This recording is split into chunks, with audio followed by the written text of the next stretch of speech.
Sa ilalim ng kulay kahil na langit, magkahawak kamay sina Ariana at Wendell habang naglalakad sa baybayin. Dumadampi sa kanilang mga paa ang malamig na tubig dagat at bawat hampas ng alon ay tila musika sa kanilang tahimik ngunit masayang mundo. Sa kabila ng lahat ng tumututol sa kanilang pag-ibig, lalo na ang pamilya ni Ariana, wala silang pakialam. Ang importante, magkasama sila. Ang ganda ng sunset, no? Bulong ni Ariana habang nakasandal sa balikat ni Wendell. Mas maganda kapag kasama ka.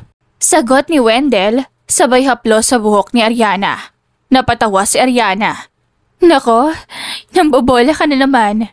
Hindi ako nambobola. Seryoso ko. Pinisil ni Wendell ang kamay niya. Alam mo namang, kahit wala akong yaman, kahit simpleng tao lang ako, gusto kong maging dahilan ng mga ngiti mo araw-araw. Tumikhim si Ariana, pero halata sa mga mata niya ang kilig. Hindi mo kailangan maging mayaman para mapasaya ko. Basta ikaw, sapat na. Sigurado ka dyan, ha? Kasi baka isang araw mapagod ka na sa mga simpleng date na ganito. Fishball, taho, tsaka ganito sa beach lang. Umiling si Ariana. Ikaw naman, kahit sa karinderya lang tayo kumain basta ikaw ang kasama ko, masaya na ako. Napangiti si Wendell, halatang nabawasan ng pag-aalala. Habang naglalakad, dumaan sila sa isang maliit na tindahan ng halo-halo. Agad na tumakbo si Ariana. Wendell, tara! Treat kita! Ako naman ngayon. Aba, mayaman si Mama. Natatawang sabi ni Wendell. Sige, pero bawal magreklamo kapag ako nagbayad next time, ha? Deal! Sagot ni Ariana sabay abot ng 2 paso ng halo-halo sa tindera. Umupo sila sa harap ng dagat. Tahimik na pinapanood ang paglubog ng araw habang kumakain. Anong pangarap mo, Wen? Tanong ni Ariana matapos ang ilang sandaling katahimikan. Naku, malalim yan. Sagot niya habang ngumunguya ng leche plan sa halo-halo. Siguro, magkaroon ng maliit na negosyo? Yung akin talaga. Gusto ko mapatunayan sa pamilya mo na kaya kong alagaan ka kahit walang pera. Natahimik si Ariana. Hindi mo kailangan patunayan kahit kanino, Wen. Mahina niyang sabi. Ang mahalaga, alam ko kung sino ka. Tumawa si Wendell. Pilit na ginawang magaan ang usapan. Ikaw, ano naman ang pangarap mo? Simple lang. Sagot ni Ariana. Gusto kong makasama ang lalaking mahal ko habang buhay. Napatingin si Wendell sa kanya, parang hindi makapaniwala. Sigurado ka? Ako talaga yun? Ewan ka sa'yo. Tawa ni Ariana. Siyempre ikaw. Habang tumatawa sila, may dumaan na mga batang naglalaro ng bola. Tumama ang bola sa paa ni Wendell, kaya agad niya itong pinulot at ibinalik. Ang sayo ng mga bata, no? Sabi niya. Parang ikaw din, bata ka minsan. Sabi ni Ariana sabay tawa. Bakit? Masama bang maging masayahin? Hindi naman. Ngiti ni Ariana. Actually, yan ang gusto ko sa'yo. Kahit madalas tayong pagod, kahit may problema ka, hindi mo pinapakita. Lagi kang may dahilan para tumawa. Lumapit si Wendell sa kanya. Hawak pa rin ang kamay niya. Ang totoo, ikaw ang dahilan kapag kasama kita. Parang kaya kong harapin lahat. Cheesy mo. Biro ni Ariana pero namumula ang pisngi. Mahal lang kita. Sagot ni Wendell sabay halik sa noo ni Ariana. Sa sandaling iyon parang sila lang ang tao sa mundo. Nakatingala si Ariana sa kalangitan, pinagmamasdan ng mga bituin na nagsisimulang lumitaw. Tingnan mo, Wen, parang kumikisla para sa atin.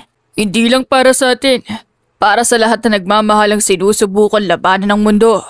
Tahimik silang napangiti. Ang mga alon, parang sinasabayan ng tibok ng kanilang puso. Wen? Tawag ni Ariana matapos ang ilang sandali. Salamat ha. Para saan? Para sa lahat. Sa pagiging matyaga mo, sa pagstay kahit alam mong ayaw sa'yo ng pamilya ko. Sa pagmamahal mo sa akin. Tumingin si Wendell sa kanya. May bakas ng lungkot sa mata. Hindi madali. Lalo na kapag alam kong ayaw nila sa akin.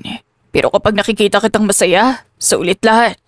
Huwag kang mag-alala. Balang araw matatanggap ka rin nila.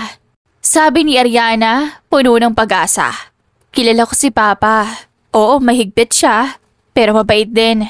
Pag nakita niyang sincere ka, sigurado ako magbabago rin siya ng tingin sa'yo. Tumango si Wendell, pilit ng ngumiti. Sana nga. Hindi sana, Wen. Sigurado ako. Sabay hawak ni Ariana sa pisngi ni Wendell. Kasi totoo ang pagmamahalan natin. Matagal silang nagtitigan. Ang mga mata nila, puno ng pangako. Hanggang sa biglang tumunog ang cellphone ni Ariana. Isang tawag mula sa kanyang ama. Si Papa. Mahina niyang sabi. Sagutin mo. Sabi ni Wendell kahit talatang nag-aalangan. Hello, Pa? Narinig ni Wendell ang mabigat na boses sa kabilang linya. Ariana! Nasaan ka? Kasama na naman ba yung si Wendell? Pa, please naman. Umuwi ka na. Nanginginig ang kamay ni Ariana habang pinapatay ang tawag. Galit na naman siya? Tanong ni Wendell, pilit ang umingiti. Tumango si Ariana. Pero okay lang, ako bahala, hindi ako sasuko. Ayoko sanang maging dahilan ng gulo sa pamilya mo. Hindi ka dahilan ng gulo. Basta tandaan mo, mahal na mahal kita. Niyakap siya ni Wendell ng mahigpit. Parang ayaw ng bitawan. Promise ba sa akin? Kahit ano magyari, hindi mo ko iiwan. Ngumiti si Ariana, bahagyang lumuluha. Promise, kahit kailan, ikaw at ako lang. Habang unti-unting dumidilim, nagpatuloy sila sa pagtawa, sa pagkwento ng mga pangarap, at sa pagtitig sa isa't isa na parang wala ng bukas. Ang bawat halakha ay puno ng pag-ibig at ang bawat titig ay pangako ng walang hanggan.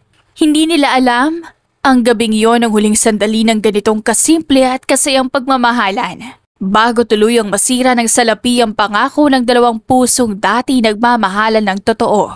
Kinabukasan maaga pa lang ay gising na si Ariana. Nakaupo siya sa harap ng salamin, suot ang itim na corporate dress. Pagpasok niya sa opisina, sinalubong siya ng kanyang sekretarya. Ma'am Ariana, nasa conference room na po ang representatives ng GTR Corporation. Si Mr. Gibson Reyes po mismo ang nandun. Napahinto si Ariana sa paglalakad. Ang pangalan na iyon, hindi niya akalaing muli niyang maririnig. Gibson Reyes? Tanong niya kahit alam na niya ang sagot. Opo ma'am, siya po ang CEO ng GTR. Mukhang siya mismo makikipag-deal. Huminga ng malalim si Ariana bago ngumiti. Alright, sabihin mong pupunta na ako. Habang naglalakad patungo sa conference room, bumalik sa isip niya ang nakaraan. Ang mga bulaklak na binibigay ni Gibson noon. Ang mga gabing nag-aalok ito ng saklolo nang siya ay umiiyak. At ang mga panahong hindi niya tinanggap ang pagmamahal nito dahil sa Wendell ang mahal niya. Pagbukas ng pintuan ng conference room, tumambad sa kanya si Gibson. Nakaupo sa dulo ng mesa, nakaitim na sweat, malamig ang ekspresyon at halatang nagbago. Hindi na ito yung lalaking palangiti noon. Ang mga mata nito ay matalim. Good morning everyone. Bati ni Ariana. Profesional ang tono. Ngumiti ang lahat, maliban kay Gibson. Tumayo ito, tumangulang at walang emosyon na nagpakita. Miss Vergara. Mahinahong bati ni Gibson. It's been a while. Tumango si Ariana. Sinikap panatilihing steady ang boses. Yes, Mr. Reyes. Long time no see. Umupo siya sa harap nito. Ramdam niya ang tensyon sa pagitan nila. Let's get straight to business. Sabi ni Gibson habang binubuksan ng laptop. GTR is offering a 40% partnership sa upcoming project niyo sa Batangas. However, gusto naming maging exclusive supplier ng materials. Exclusive? That's a bit risky, don't you think? Tumingin si Gibson sa kanya. Malamig pa rin. Business is always a risk, Miss Vergara. Akala ko sanay ka na ron. Bahagyang napahinto si Ariana. I am, but I also know how to protect my company. Hindi ako magbibigay ng desisyon ng hindi tinitingnan ng long-term effect. Napailing si Gibson. Bahagyang ngumiti ng sarkastiko. You're still the same, Ariana. Laging may sariling desisyon. Kahit pa may mag-aalok ng mas maganda. Napakunot ang noo ni Ariana. Excuse me? I mean, dagdag ni Gibson, tumingin sa iba. Hindi ka madaling kumbinsihin. That's admirable. Tahimik ang buong mesa. Alam ng mga staff na may ibang tensyon sa pagitan ng dalawang CEO. Anyway, if you need time to review the proposal, we can reschedule the signing. I'll review it tonight. I want to make sure both sides will benefit. Good. I expect your decision by tomorrow morning. Tumayo ito, handa nang umalis. Bago pa man makalabas si Gibson, tinawag siya ni Ariana. Gibson, Napalingon ito pero malamig pa rin ang tingin. Can we talk privately? Tanong niya. Saglit itong tumigil. Saka tumango. Fine. 5 minutes. Naiwan silang dalawa sa conference room. Ayokong isipin mong ginagamit ko ang kumpanya para lang makipag-usap sa'yo. Panimula ni Ariana. Hindi ko naman iniisip yun. I know you're too professional for that. Gibson, ang tagal na nun. I was young and stupid. Hindi ko alam kung anong gusto ko noon. Hindi mo kailangan magpaliwanag. Matagal na yun. Pero alam kong nasaktan kita. At hindi ko man nasabi noon. I was sorry. Tumawa si Gibson. Mahina pero puno ng sakit. Sorry. Para saan? Dahil binasted mo ko? O dahil pinili mo yung lalaking hindi gusto ng pamilya mo? Natigilan si Ariana. Hindi mo kailangan banggitin si Wendell? Mahina niyang sabi. Bakit hindi? He's the reason you never look at me. I gave you everything I could, Ariana. Pero kahit kailan hindi ako naging sapat. Tahimik si Ariana. Hindi niya alam kung paano sasagutin yon. Gibson, tama ka. Hindi kita pinili noon dahil ayokong lokohin ang sarili ko. Tumingin si Gibson, bahagyang lumambot ang mata. And now? Hindi na ako yung dati, Gibson. Ngayon kaya ko nang tumingin sa'yo ng hindi natatakot. Tumawa si Gibson pero may bahid ng pait. Professional ka pa rin. Alam mo bang nakakainis yun? Ang galing mong magtago ng emosyon. Ngumiti si Ariana. Ganon talaga kapag CEO. Hindi pwedeng magpakita ng kahinaan. Pero tao ka rin, Ariana. Sagot ni Gibson. Nagtagal ang katahimikan. Magkaharap silang dalawa. Ano man yung nangyari noon, ayoko tong maging hadlang sa partnership natin. I want this to work. Professionally. Tumango si Gibson pero hindi niya tinignan si Ariana. Fine. Business is business. Thank you. Sagot ni Ariana. Habang palabas si Gibson, huminto siya sa pintuan. Pero Ariana, don't think I've forgotten what you did. Hindi na ako yung lalaking hinayaan mong umasa. Ngayon, ako na magtatakda ng terms. Sa labas ng salamin ng opisina, nakita niyang sumakay si Gibson sa kotse. Walang lingon. Kinagabihan sa isang mamahaling bar sa BGC. Madilim ang paligid. May mahinang jazz music ang nagbibigay ng buhay sa gabi. Nakaupo si Gibson sa sulok. May hawak na baso ng whiskey. Tahimik na nakatingin sa malamig na yelo sa loob ng baso. Umupo sa tapat niya ang matalik niyang kaibigan na si Luke. Dala ang 2 bote ng beer. Bro, seryoso? 3 baso pa lang yan pero mukha ka ng lasing. Sabi ni Luke sabay tawa. Ngumisi si Gibson. Pilit na tinatago ang lungkot sa mata. Hindi ako lasing.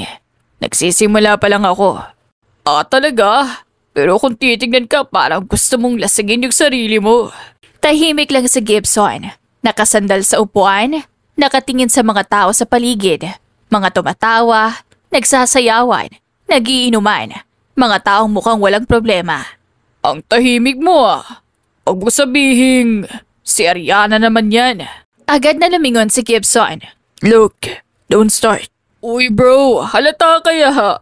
Simula kanina tanghali ka patahimik tapos ang sinabi ko nandun pala si Ariana sa meeting. Ayun, biglang nag-iba yung mood mo. Napailing si Gibson. Uminom ng isang lagok ng whiskey bago sumagot. It's just business. Don't make it sound like something else. Business ha? Bakit kanina? Habang pinapaliwanag niya yung proposal halos hindi ka makatingin sa kanya. Dahil ayoko magkaroon ng issue. Sagot ni Gibson ng malamig. Tumawa si Luke. Umiling. Hindi mo ko maluloko, Gibson. Kilala kita. Simula pa lang college, pag ganyan katahimik, ibig sabihin, may iniisip kang malalim. And right now, I'm betting it's her. Look. Sagot ni Gibson. Diretsong tono. Hindi lahat ng iniisip ko tungkol kay Ariana. Pero nandun pa rin siya, di ba? Kahit sinubukan mong itago, halata bro. Nakita ko kung paano ko tumingin sa kanya kanina.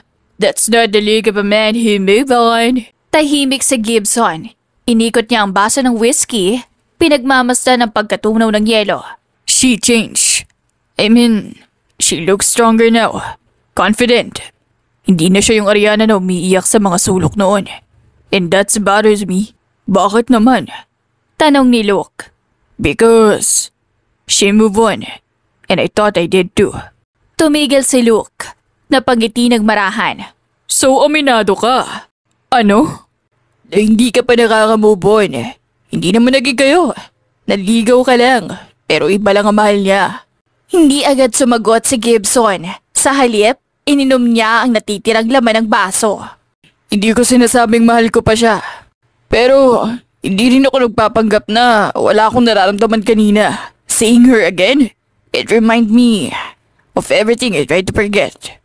Tahimik si Luke sandali. Tumango. That's fair. Pero alam mo bro, hindi mo kailangan itago yan. You love her, Gibson. Walang masama kung may natira pa. Natira? Tumawa si Gibson pero may pait. Hindi lang natira. Para bang yung sugat na akala mong magaling na. Biglang sumakit ulit pagkakita mo sa kanya. Grabe ka! Sabi ni Luke umiling. Ganyan talaga pag totoo yung minahal mo. Kahit gaano katagal pag dumating ulit, parang kahapon lang yung sakit. Tumawa si Gibson pero halata sa tono ang bigat. Tama ka. And maybe I deserve that. I push myself too much sa trabaho para lang makalimutan siya, but the truth is, every success reminds me of her. Paano mo nasabi yun? Tanong ni Luke. Because she's the reason I became this. She rejected me. I felt worthless. So I promised myself I'd become someone na hindi niya kayang baliwalain ulit. Napangiti si Luke at nagbiro. Edi congrats bro! CEO ka na ngayon. Baka naman baliktarin mo na. Ikaw naman namang busted. Ngumiti si Gibson pero walang halong saya. That's the plan, Luke. If she thinks I'm still that same man she left behind, she's wrong. Pero alam mong sinasabi mo lang yan. You can fool me bro, you still care. Huminga ng malalim si Gibson. Inabot ang bote ng bira at tinungga. Caring doesn't mean loving. And loving doesn't mean I let her in again. Sure ka? Tanong ni Luke, nakataas ang kilay. Kasi pag sinabi mong hindi mo na siya babalikan, usually babalik na rin ang nangyari. Tumawa si Gibson ng mahina. I'm not that weak, Luke. Come on, hindi weakness yun bro. Sometimes loving someone again means you're brave enough to try. Tahimik. Pareho silang uminom. Pinakikinggan ang musika. Pagkaraan ng ilang minuto, nagsalita ulit si Luke. Anong plano mo ngayon? You'll work with her for months, right? Oh. Sagot ni Gibson. Partnership yan. Hindi ko pwedeng iwanan siya. Pero I'll make sure na professional ako. To personal matters. Professional daw. Tingnan natin kung kaya mo pa rin maging professional pag ngumiti siya sa'yo ng ganon. Napangiti si Gibson pero halatang napilitan. Hindi na ako affected sa mga ngiti niya. Ganun ba? Bakit yung sinabi ng waitress kanina na may customer doon na kamukha ni Ariana, bigla ka na palingon? Napahinto si Gibson. Walang masabi. Si Luke, halos matawa sa reaksyon niya. Told you, you're not over her bro. You just buried it deep. Tumahimik si Gibson. Tumingala. Pinagmamasdan ng ilaw ng bar na nagre-reflect sa baso niya. Alam mo Luke, ang ironic lang noon. Ako yung humahabol. Ngayon, ako yung may power. Pero bakit parang ako pa rin yung talo? Napangiti si Luke. May bahid ng awa. Kasi bro, sa laban ng puso, walang power ang pride. Tahimik lang si Gibson. Hindi na siya sumagot. Sa isip niya bumalik ang mga mata ni Ariana. Ang mga ngiti dati nagpapakalma sa kanya. At ngayon, siya ring dahilan ng paninikip na naman ng dibdib niya. Habang patuloy siyang umiinom, ramdam niyang kahit gaano karami ang alak na iniinom niya ngayong gabi, hindi nito kayang burahin ang katotohanan hanggang ngayon, si Ariana pa rin ang hindi niya kayang kalimutan. Kinabukasan sa isang malawak at eleganteng dining area ng bahay ng pamilya Vergara, nakaupo si Ariana sa harap ng kape. Tahimik siya nagbabasa ng report sa laptop habang kumakain ng pandesal. Maaliwalas ang umaga, ngunit hindi ganoon ang pakiramdam niya nang bumaba ang kanyang kapatid na si Ali, ang kilalang maarte at malditeng fashion influencer ng pamilya. Oh my God, Ate Ariana! Sigaw agad ni Ali habang pababa ng hagdan. Suot ang pink satin robe at may hawak pang kape sa mamahaling mug. I saw something sa social media. Don't tell me you had a meeting with Gibson Reyes yesterday? Napahinto si Ariana. Napabuntong hininga. Good morning din sa'yo, Ali. Good morning, whatever. Sagot ni Ali, umupo sa harap niya. So it's true. Nakita kita sa picture. You and Gibson in the same room, grabe ate. Of all people, siya pa talaga? Sinubukan ni Ariana manatiling kalmado.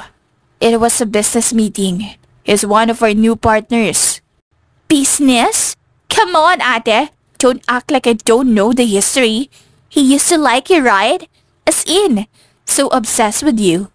Pinagsikapan ni Ariana na huwag mag-react, pero halata ang pag-ira. That was years ago, Ali. Wala na yun. Wala na? Balik ni Ali. Nakasandal pa sa upuan. Bakit parang ang awkward niya sa picture? Tapos si Gibson? Still looks so hot by the way. Parang galit pa nga rin sa'yo. Napatingin si Ariana sa kapatid. Pinilit ngumiti. Maybe he is, pero wala na akong magagawa nun. Past at past. Past? Seriously? You couldn't be Mrs. Gibson Reyes right now? Alam mo pinagagawa niyo mga babae sa social circle namin? He's rich, powerful, and so classy. Pero anong ginawa mo noon? You rejected him for that. What's his name again? Napabuntong hininga si Ariana at itinabi ang laptop. Ali, please. It's too early for your drama. Hindi ito drama, ate. Real talk lang. Sinayang mo yung chance mo sa perfect guy. Kung ako yan, never kong pinalampas si Gibson. Gwapo na, mayaman pa, plus matalino. Bonus pa na CEO. Ali, hindi mo naiintindihan. Mahal ko si Wendell. Hindi ko siya pinili dahil sa pera. Pinili ko siya dahil totoo siya. Come on, ate. You're too smart for that. How could you fall for someone na madaling suyuin ng pera? Hindi na kaimik si Ariana. Pagod na siyang marinig na dapat si Gibson na lamang ang pinili niya noon. Nasasaktan siya para kay Wendell.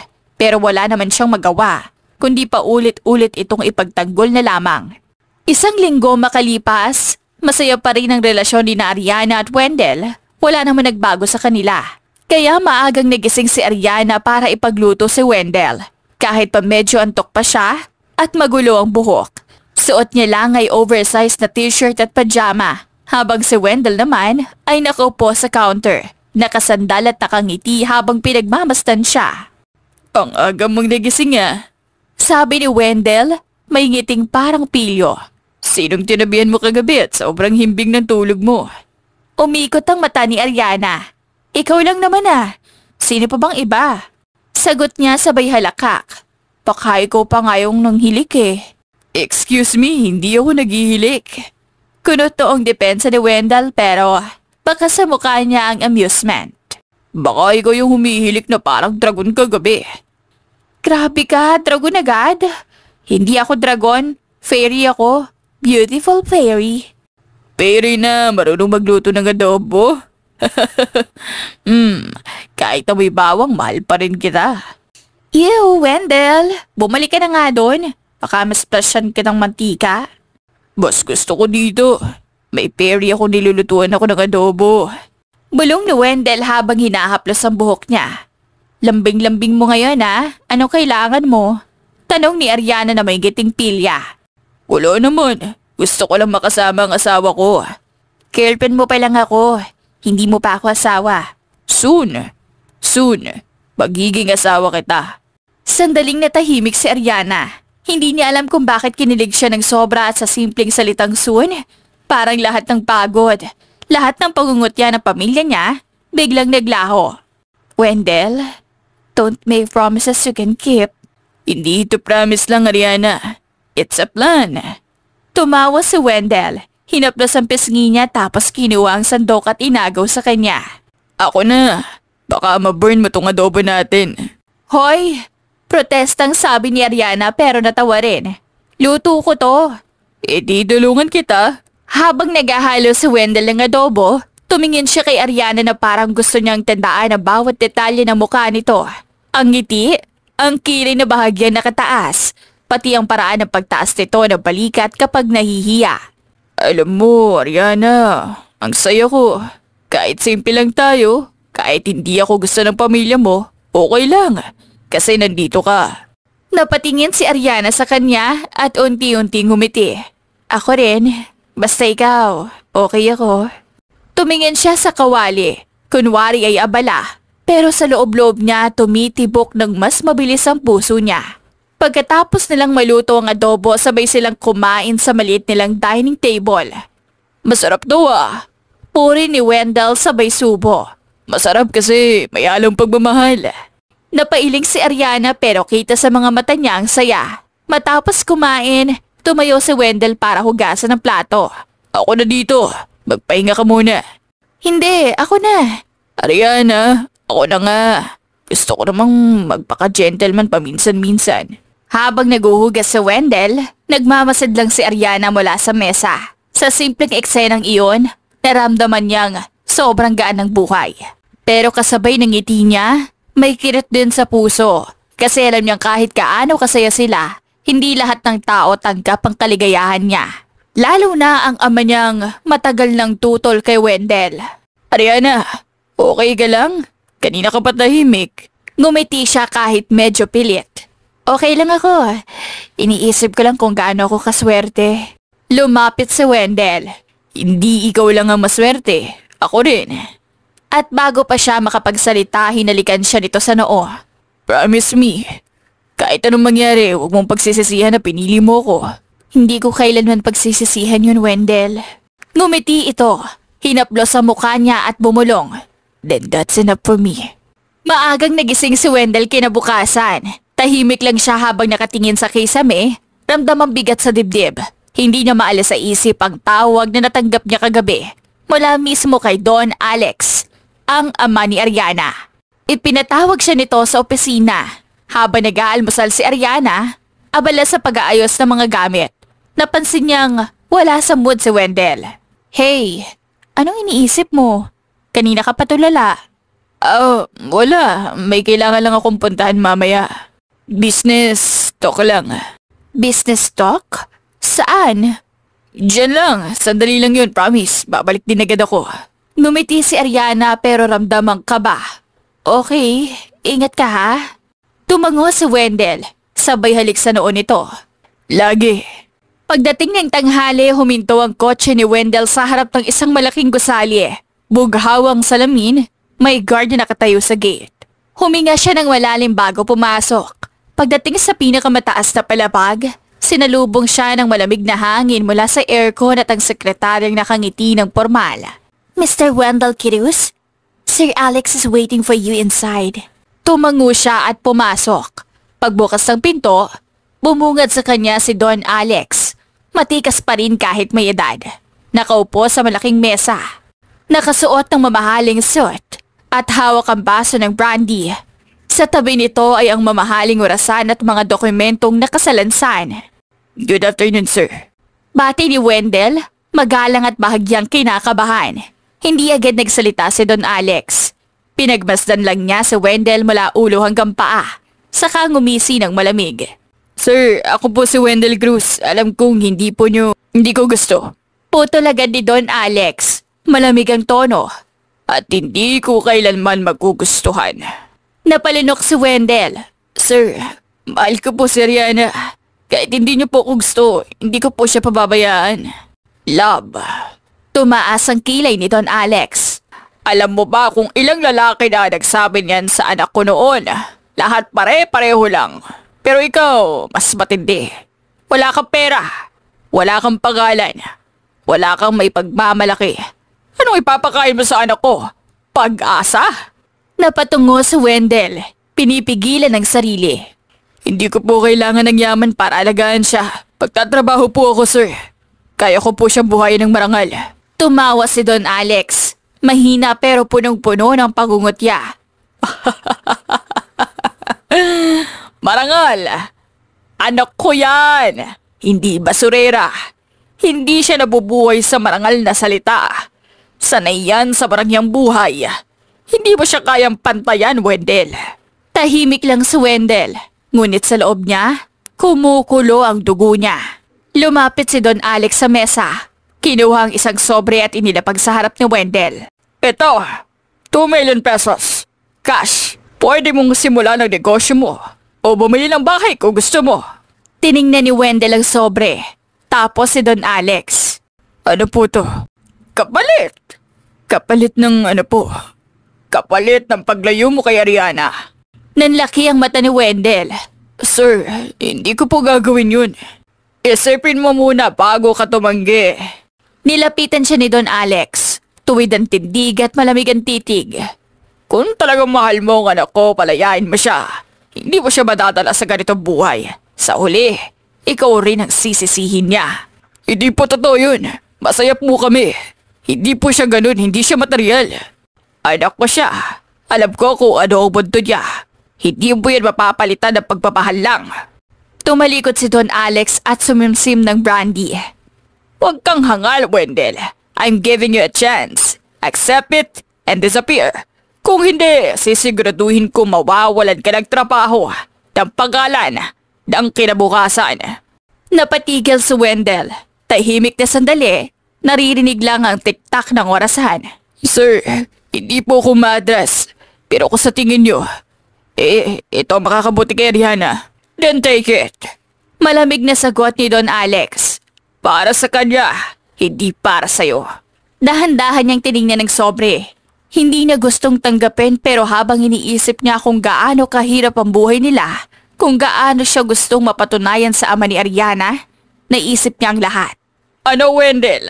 Pride mo ba o ang kabutihan ng anak ko ang pipiliin mo? Hindi agad nakasagot si Wendell.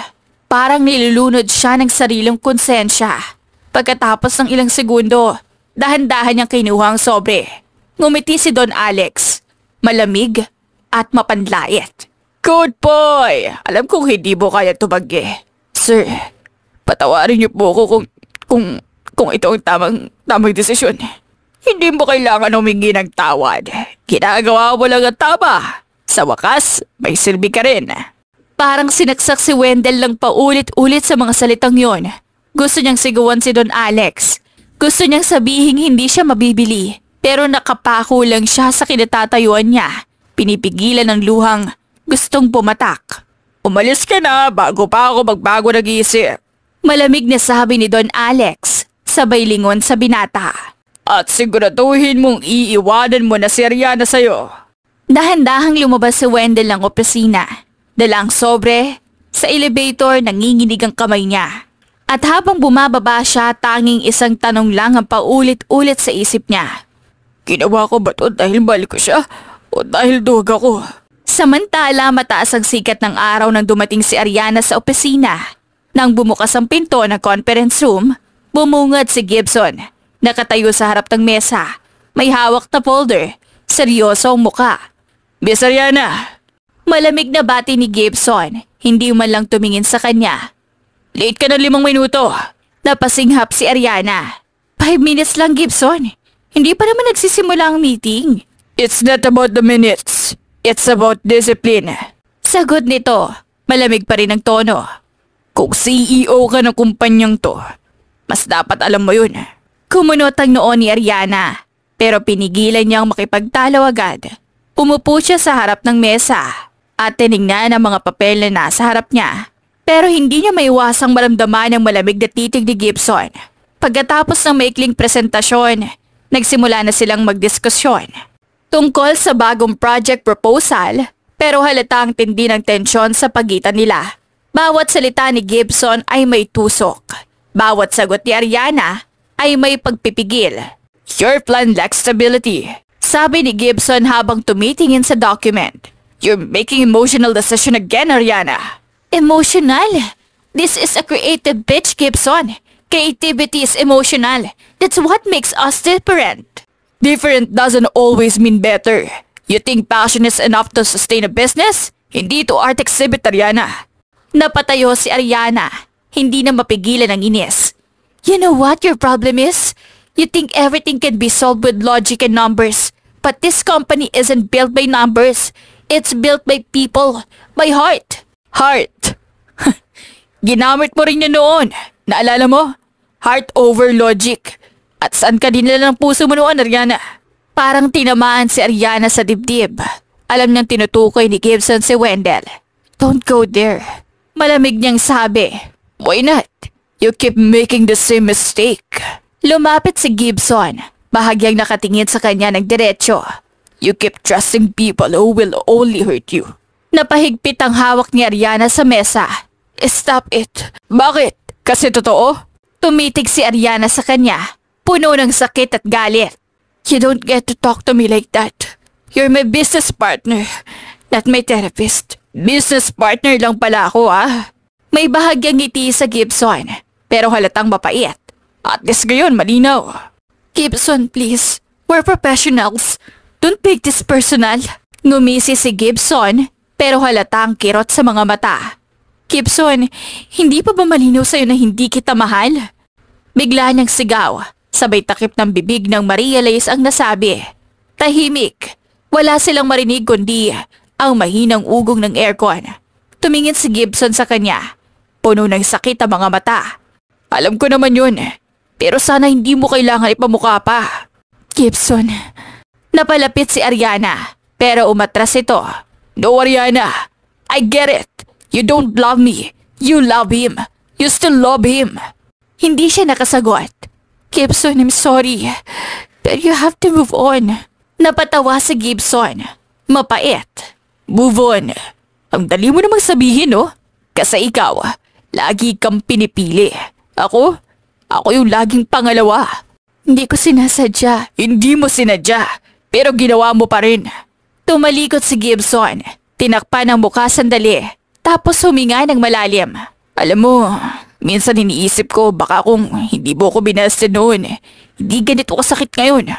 Baka ngayon, kaya ko nang tingnan ka nang hindi sumasakit ang dibdib ko. Tahimik lang si Ariana. Hindi niya alam kung paano siya hihingi ng tawad ng sapat.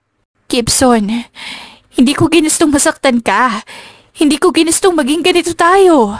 Yeah, wala naman sigurong gustong masaktan, di ba? Pero nangyayari pa rin. Naglakad siya papunta sa pinto. Pero bago siya lumabas, sandali siyang huminto. Don't worry, Ariana. I'll move on. Not because you told me to, but because I have to. At tuluyang lumabas si Gibson. Iniwan si Ariana na nakatayo lang sa gitna ng conference room, hawak ang dibdib, pilit pinipigil ang luha. Kinabukasan, maagang nagising si Ariana para ihanda ang almusal nila ni Wendell, habang nilalagay niya sa mesa ang sinangag at itlog. Hindi niya napansin na tahimik lang si Wendell sa sopa, nakatitig sa kawalan. Love, kumain ka muna. Favorite mo to, sinangag na may tuyo at itlog. Masiglang wika ni Ariana habang pilit pinapawi ang tensyon sa paligid. Tumingin si Wendell pero walang ngiti sa labi. Ariana. Mahina nitong sambit, halos pabulong. Napakunot ang noon ni Ariana. Bakit? May problema ba sa work? Umiling si Wendell. Tumayo at lumapit sa kanya. Hinawakan niya sa kamay si Ariana. Kailangan nating mag-usap. Bahagyang natawa si Ariana, trying to lighten the mood.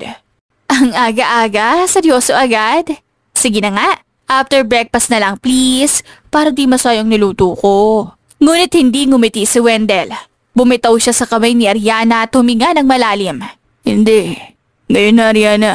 Nang marinig iyon, unti-unting nawala ang ngiti ni Ariana. Wendell, natatakot ako sa tono mo Ano bang nangyayari? Hindi ko na kayang ituloy ito. Mahinang sabi ni Wendell, halos mabulong pero malinaw na malinaw sa tenga ni Ariana. Para bang natigil ang oras. Napatigil si Ariana. Napakunot ang noo at tiningnan si Wendell ng diretsyo. Anong ibig mong sabihin? Gusto ko na makipag-iwalay. Mariin na sagot ni Wendell, umiwas ng tingin. Parang binuhusan ng malamig na tubig si Ariana. Hindi agad siya nakapagsalita. At nang sa wakas ay bumuka ang bibig niya, nanginginig na ang boses. Wendell, joke ba to? Kasi kung gusto mong takutin ako, hindi nakakatawa. Umiling si Wendell, hindi makatingin sa kanya. Di ako nagbibiro, Ariana. Wendell? Halos pasigaw na iyon. May halong gulat at sakit. Bakit? May nagawa ba ako? May mali ba sa akin? Kung may problema, pag-usapan natin, hindi yung ganito. Di mo kasalanan. Mahina niyang sagot, halos hindi marinig. Kung hindi ko kasalanan, bakit mo to ginagawa? Luha ang tanong ni Ariana habang lumalapit sa kanya. Ano? Sawa ka na? May iba ka na bang gusto? Wala. Wala akong ibang babae. Mabilis niyang sagot pero iwas pa rin ang tingin. Kita sa mukha ni Wendell ang konsensya at panghihinayang. Kung wala, bakit ka nakikipaghiwalay? Humagulgol na si Ariana ngayon. Hawak-hawak ang braso ng binata. Wendell, please. Huwag naman ganito. Hindi ko kaya to. Ang dami natin pinaglaban tapos ganito lang pala ang ending natin. Mas mabuti na to, Ariana. Mas mabuti? Para kanino? Para sa'yo? O para sa tatay ko na ayaw sa'yo? Hindi sumagot si Wendell. Ngunit ang katahimikan niya ay parang sagot na rin. Naluha lalo si Ariana. Wendell, sabihin mo sa akin, pinuntahan ka ba ni Daddy? May sinabi ba siya sa'yo? Umiling si Wendell, pero halata sa mga mata niyang nagsisinungaling siya. Wala. Wala siyang kinalaman dito. Hindi totoo yan. Kilala kita, Wendell.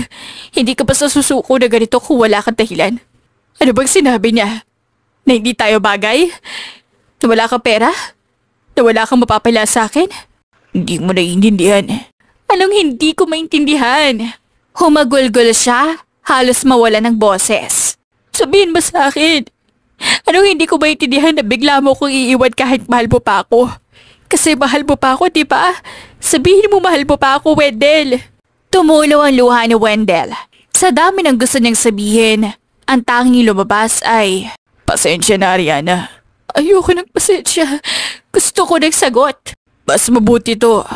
Muling sagot ni Wendell. Paulit-ulit. Parang niloloko na rin niya ang sarili.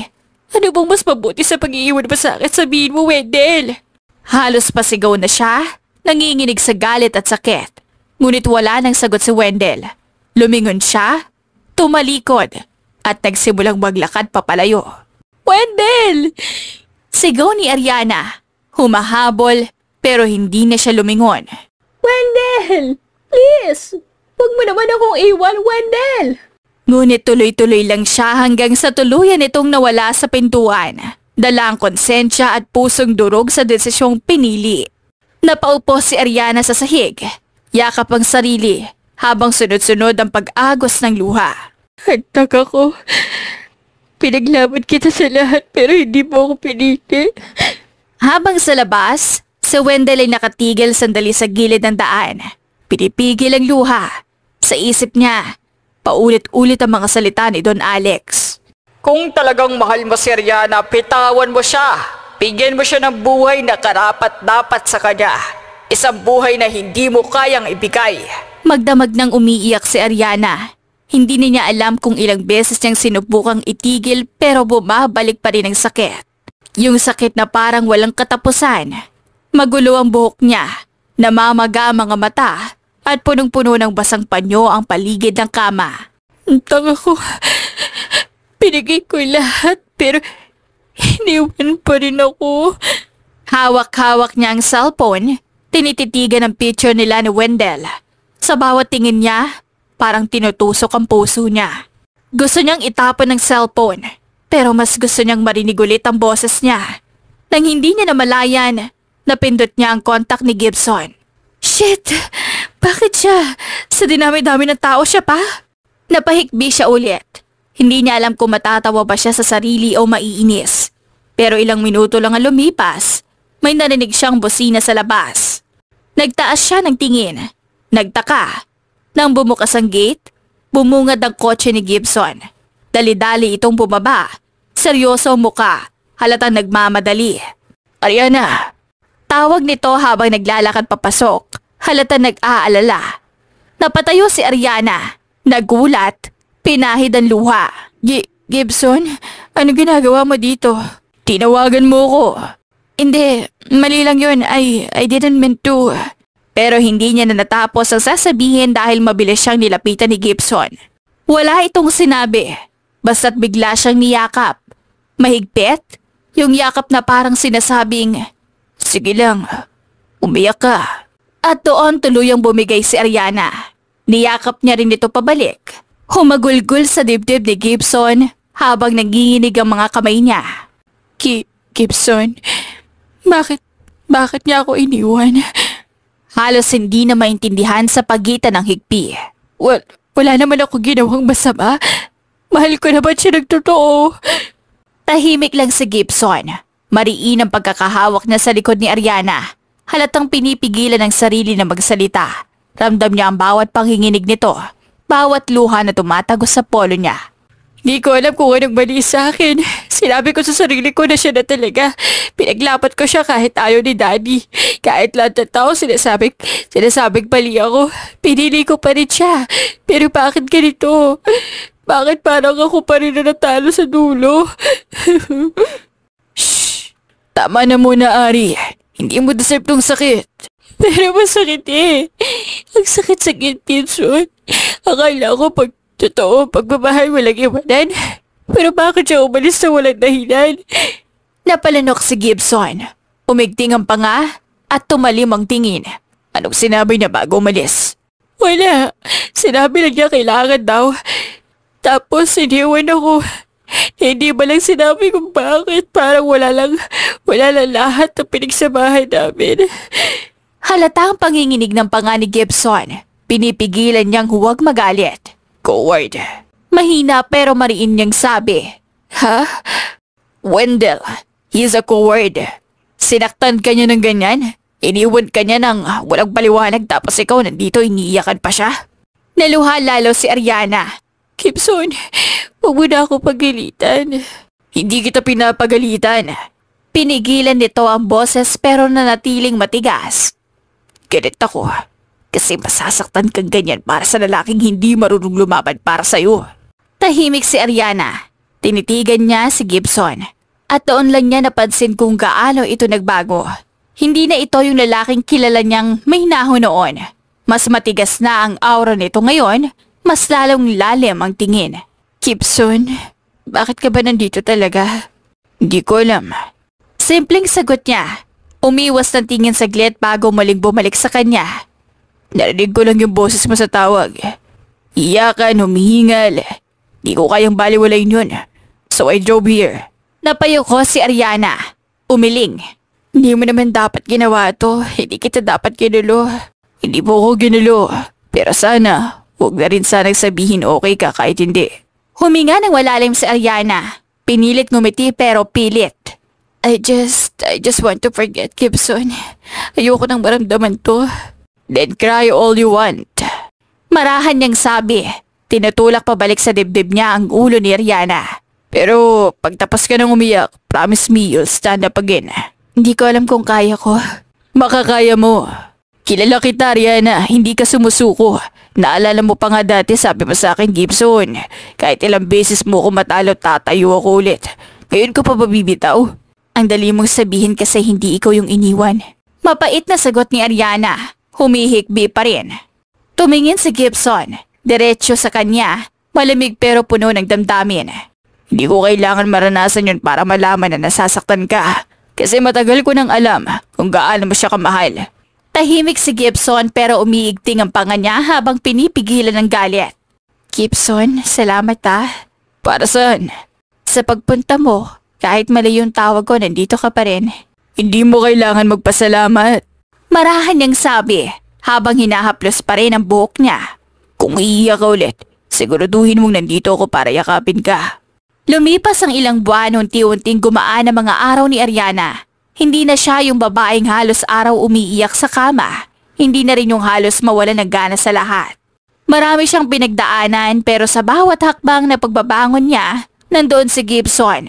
Tahimik lang pero palaging nasa tabi niya. Isang umaga habang nag-aayos si Ariana ng papeles sa opisina, pumasok si Gibson. Dala ang 2 cup ng kape. CEO mode ka na naman ah. Nakangising sabi niya habang nilalapag ang kape sa mesa. Napatingin si Ariana at agad napangiti. Ikaw talaga? Kape na naman? Ilang beses ko bang sasabihin sa'yo I'm trying to cut caffeine. Cut caffeine? Tumaas ang kilay ni Gibson at ngumiti ng mapanukso.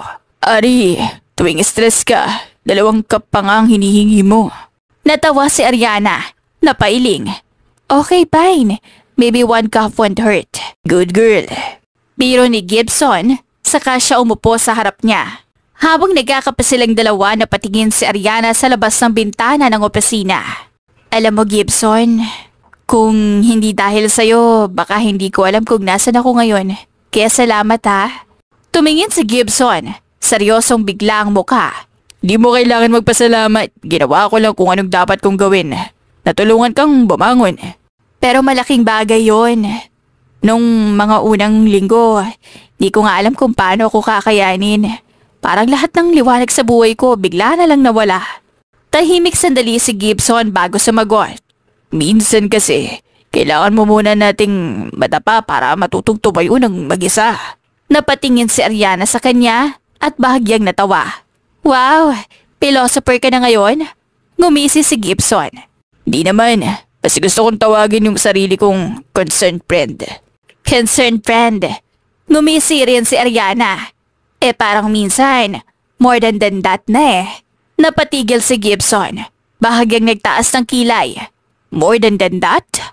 Joke lang. Don't get so serious, Mr. Cold CEO. Pero halata sa mga mata ni Gibson na natutuwa. Napahinga siya ng malalim. Umiling na lang at kumiti ng pilit. Kung ganun, okay lang. Basta makita kitang tumatawa ulit. Sulit na. Ganun ba? So goal mo na palang patawanin ako. Isa lang sa mga goal. Sagot niya sabay inom ng kape. Napatitig si Ariana sa kanya. Hindi napigilang mapangiti. Ilang buwan na ang lumipas pero hindi niya pa rin maalis sa isip kung paano siya inalagaan ni Gibson. Hindi siya tinanong kung bakit siya umiyak. Hindi siya pinilit magkwento. Basta nandyan lang siya. Sa tuwing pumabalik ang sakit, siya yung dahilan kung bakit kaya niyang ngumiti ulit. Naalala mo ba yung first time na umiyak ako sa harap mo? Tanong ni Ariana bigla. Halos bulong. Paano makakalimutan yun? Halos babasa yung polo ko sa luha mo. Biro ni Gibson, pero may halong lambing sa tono. Sorry nga pala ha. Ang sakit lang noon. Lahat ng frustration sa'yo ko na binuhos. Di mo kailangan mag-sorry. Mas gusto ko nga na ako yung nilabasan mo ng sama ng loob kesa sa sarili mo itago. Napayuko si Ariana. Pinaglalaruan ng tasa ng kape. Hindi ko alam kung paano kita mapapasalamatan, Gibson. Tumingin si Gibson diretso sa kanya. Ari, hindi mo kailangan suklian yung mga ginawa ko. Ang gusto ko lang, bubalik yung dating ikaw. The old me? Oo.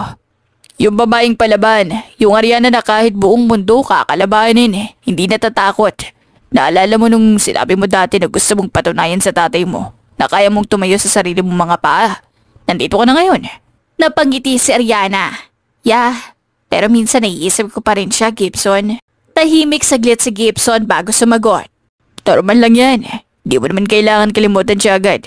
Pero tandaan mo, hindi lahat ng pagkawala ay kailangang ikasira mo. Minsan, kailangan mong bitawan ng maling tao para dumating yung tamang panahon. Ang galing mo talaga sa advice. Ikaw ba yung therapist ko o business partner? Depende. Kung may bayad to, baka pwede na rin ako maging therapist mo. Natawa si Ariana. Ang sarap tumawa ulit. Sabi niya, pinahira ng luhang lumabas dahil sa kakatawa. Tagal ko na palang di nararamdaman to. Yan ang gusto kong marinig. Mas maganda ka kapag masaya ka. Napatingin si Ariana. Biglang natahimik. Gibson? Oh. Bakit parang ang dali mong sabihin yan? Bakit hindi? Matagal ko nang alam yun. Hindi nakasagot si Ariana. Tumalikod siya sandali. Tumingin ulit sa bintana. Gibson, thank you. Kasi kahit tung wala akong halaga sa sarili ko, pinapaalala mo sa akin na meron pa rin. Tinitigan siya ni Gibson. You always had worth, Ariana. Hindi mo lang nakikita kasi binigay mo lahat sa maling tao. Napangiti si Ariana at gumiti rin si Gibson pabalik. Alam mo, kung lahat ng lalaki kagaya mo, siguro wala nang babaeng tulad kong umiiyak ng 3 araw. Straight yun. Ngumisi si Gibson. Tumayo rin. Hindi naman ako perfect, Ari. Pero kung iiyak ka ulit, siguraduhin mong ako na ang dahilan dahil sa tawa, hindi sa sakit. Napatawa si Ariana sabay iling. Lumipas ang ilang buwan pa, sa tulong ni Gibson unti-unting lumago ang bagong negosyo ni Ariana. Isang boutique brand na siya mismo ang nagplano at pinaghirapan. Mula sa pagiging CEO ng kumpanya ng pamilya, Nagpasa siyang magsimula sa sarili niyang proyekto para patunayan sa lahat, lalo na sa sarili niya na kaya niyang tumayo ng mag-isa. Ngayon, bahagyang nakaupo siya sa opisina ng bagong branch, tahimik siya nagbubukas sa mga proposal. Hanggang sa isang hapon, habang nasa meeting siya, biglang pumasok ang isa sa mga assistant niya. Ma'am Mariana, may investor po na gusto makipag-partner sa atin. May dala siyang dokumento at gusto raw niya kayong makausap personally. Investor? Nagtaas ng kilay si Ariana. Sino? Sa Sir Wendell po, ma'am. Napatigil siya. Natulala at naramdaman ng mabilis sa tibok ng puso. Ilang segundo bago siya nakasagot. Anong pangalan? Si Wendell po. Doon siya tuluyang natigilan. Hindi siya makagalaw. Ang pangalang iyon na dati musika sa tenga niya, ngayon ay parang laso na nakakalason sa puso niya. Pagkatapos ng ilang sandali, bumalik siya sa ulirat. Sige, papasukin mo siya. Pagpasok ni Wendell sa opisina, parang bumalikan lahat ng alaala, ang mga ngiti, yakap, at mga pangakong napako. Ngunit sa oras na ito, hindi na siya ang dating Ariana na umiiyak at nagmamakaawa. Tahimik lang si Ariana, nakasandal sa upuan habang pinagmamasdan ng lalaking minsang minahal niya ng sobra. Medyo nag-iba si Wendell, mas maayos ang postura, pero halatang may pagod sa mga mata. Ariana. Mahinang bati nito.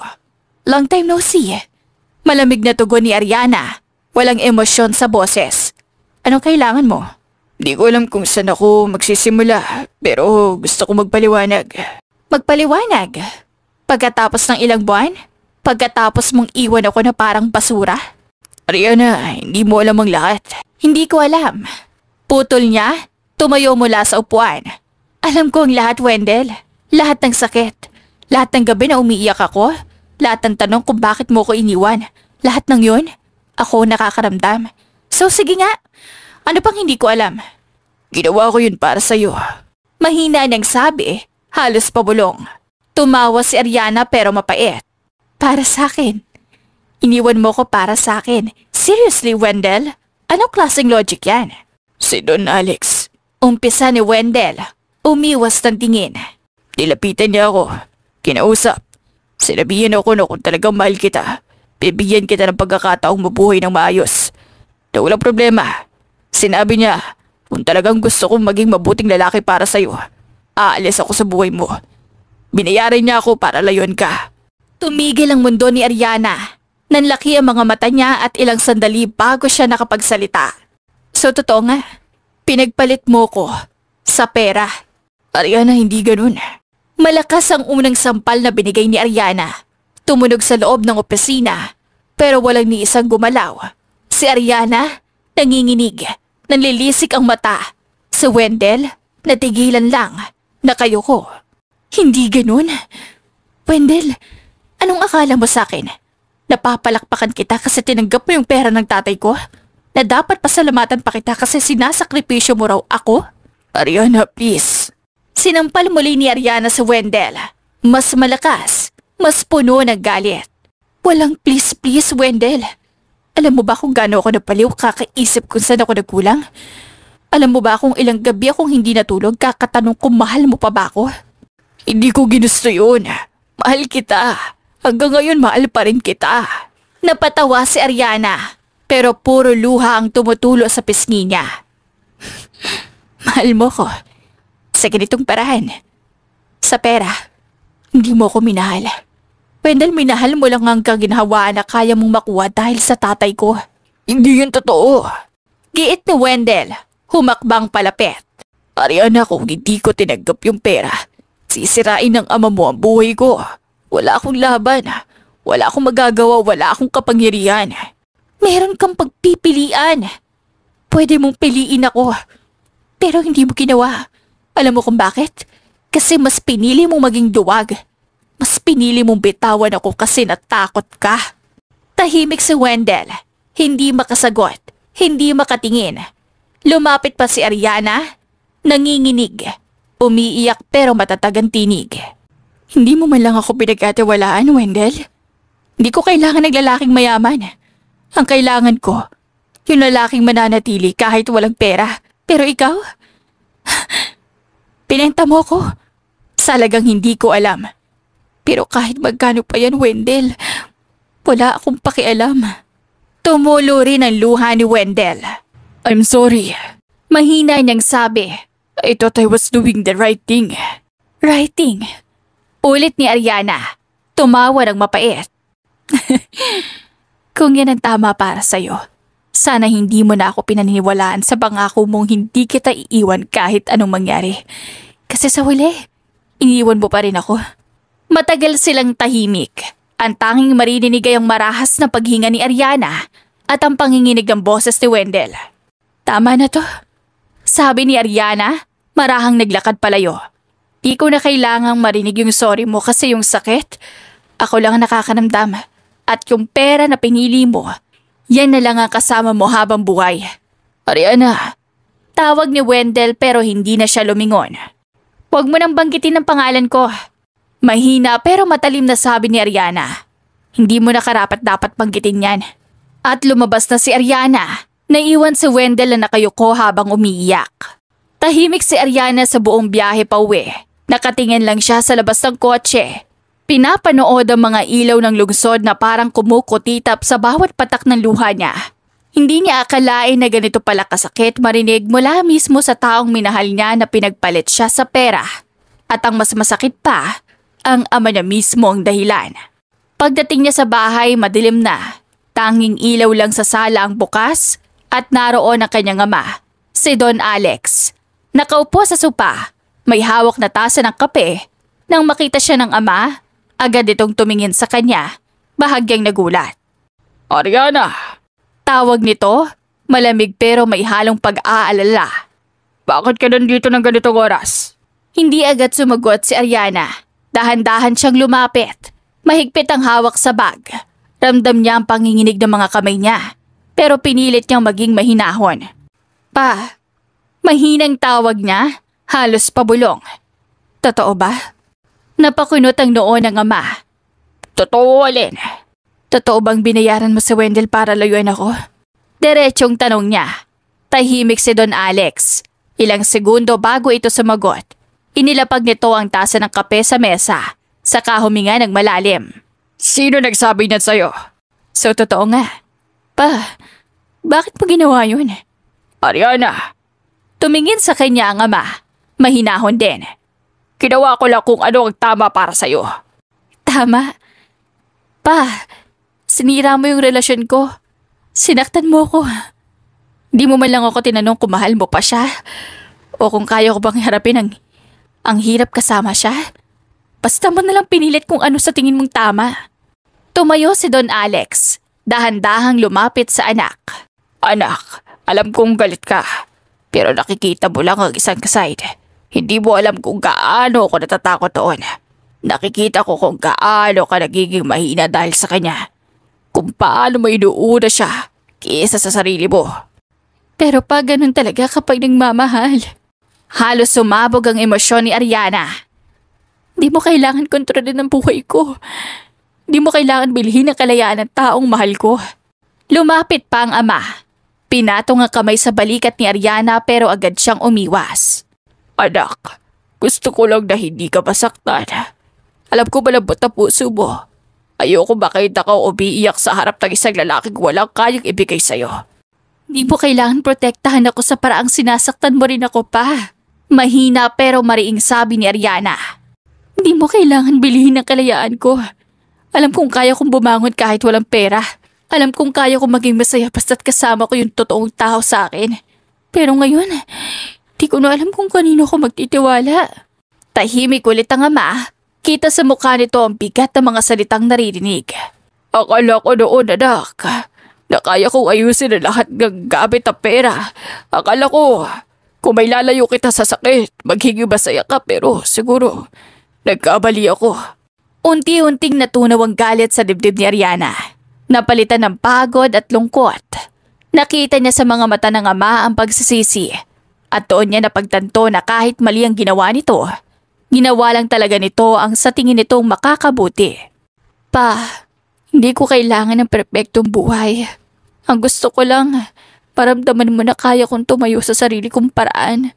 Na hindi mo kailangan hawakan lahat ng desisyon ko.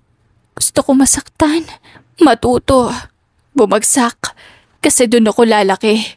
Lumapit si Don Alex at sa unang pagkakataon, matapos ang matagal na panahon, nilagay nito ang dalawang kamay sa pisngi ni Ariana. Anak, pasensya na. Hindi ko napansin na sa sobrang pagpoprotekta ko sa'yo, ako na pala ang dahilan ng sakit na nararamdaman mo.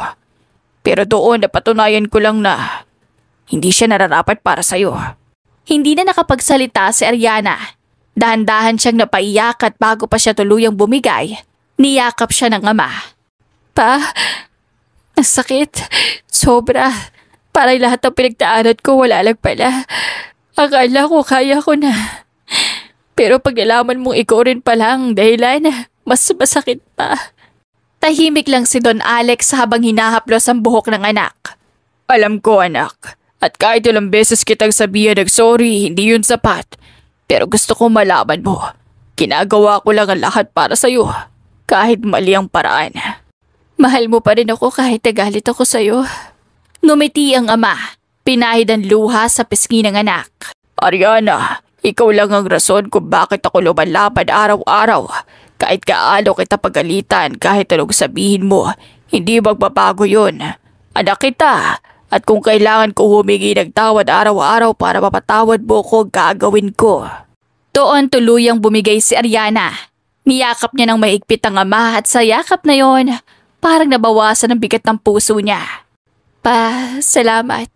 Hindi mo man maintindihan lahat ngayon pero naiintindihan ko kung bakit mo ginawa. Pero sana next time, pakinggan mo rin ako. Hayaan mo rin akong matuto.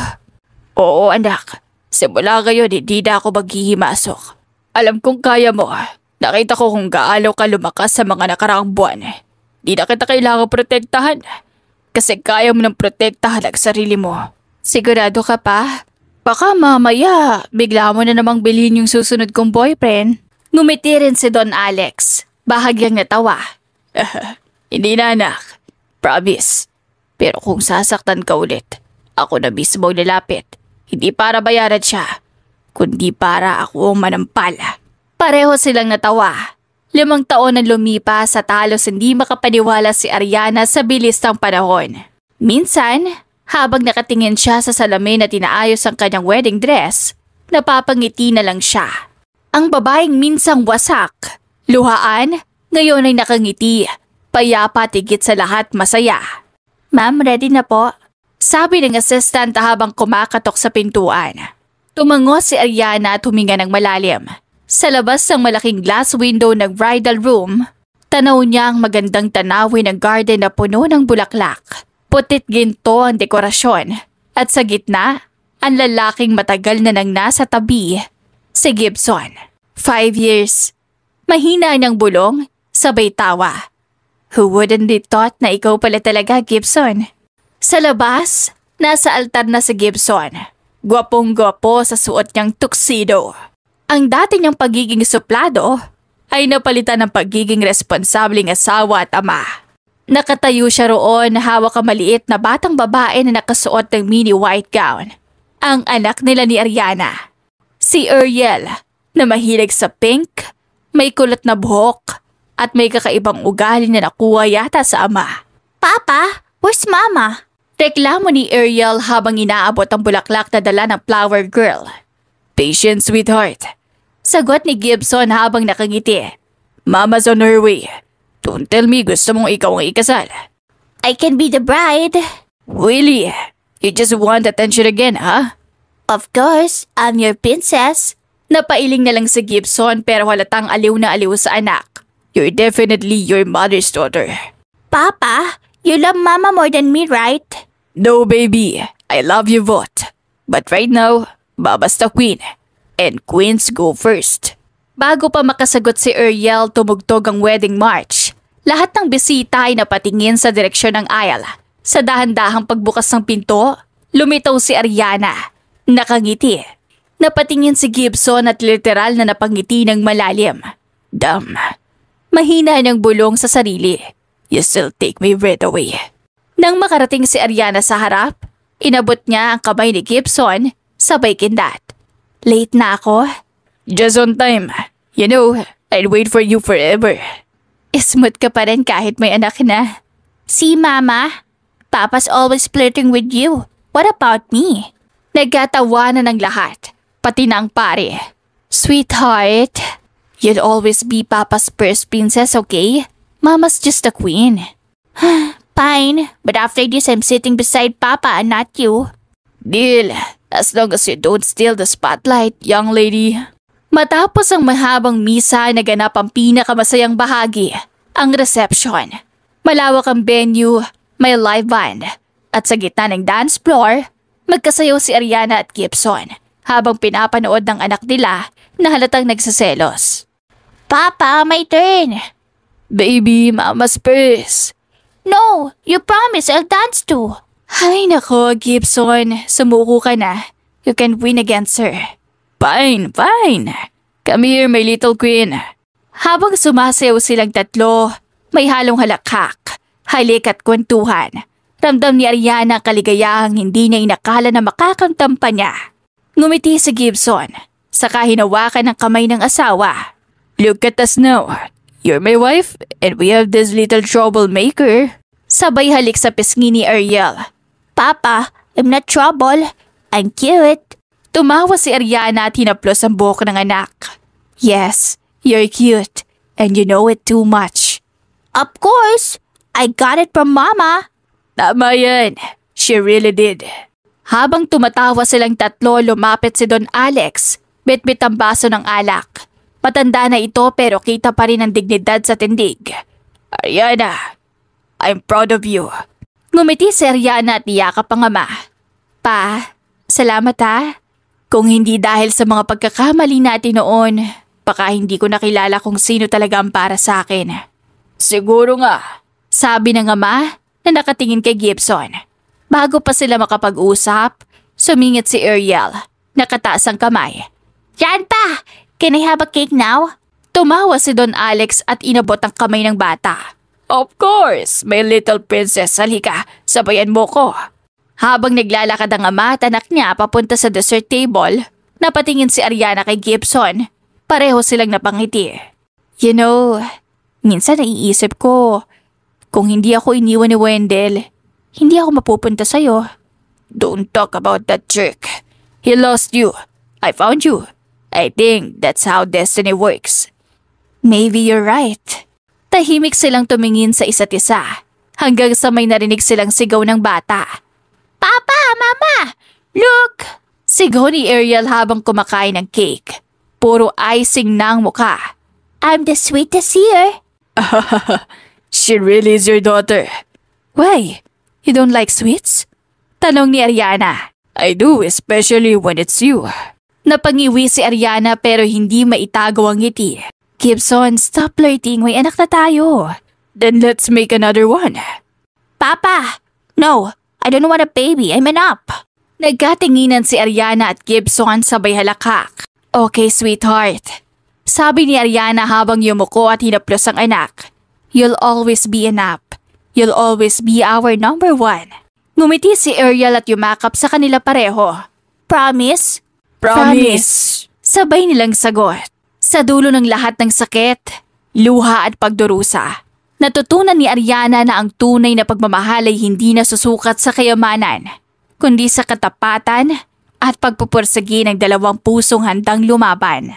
Minsan, siya ang babaeng pinagpalit sa pera. Ngunit ngayon, siya na ang babaeng pinili ng tadhana para sa totoong pag-ibig.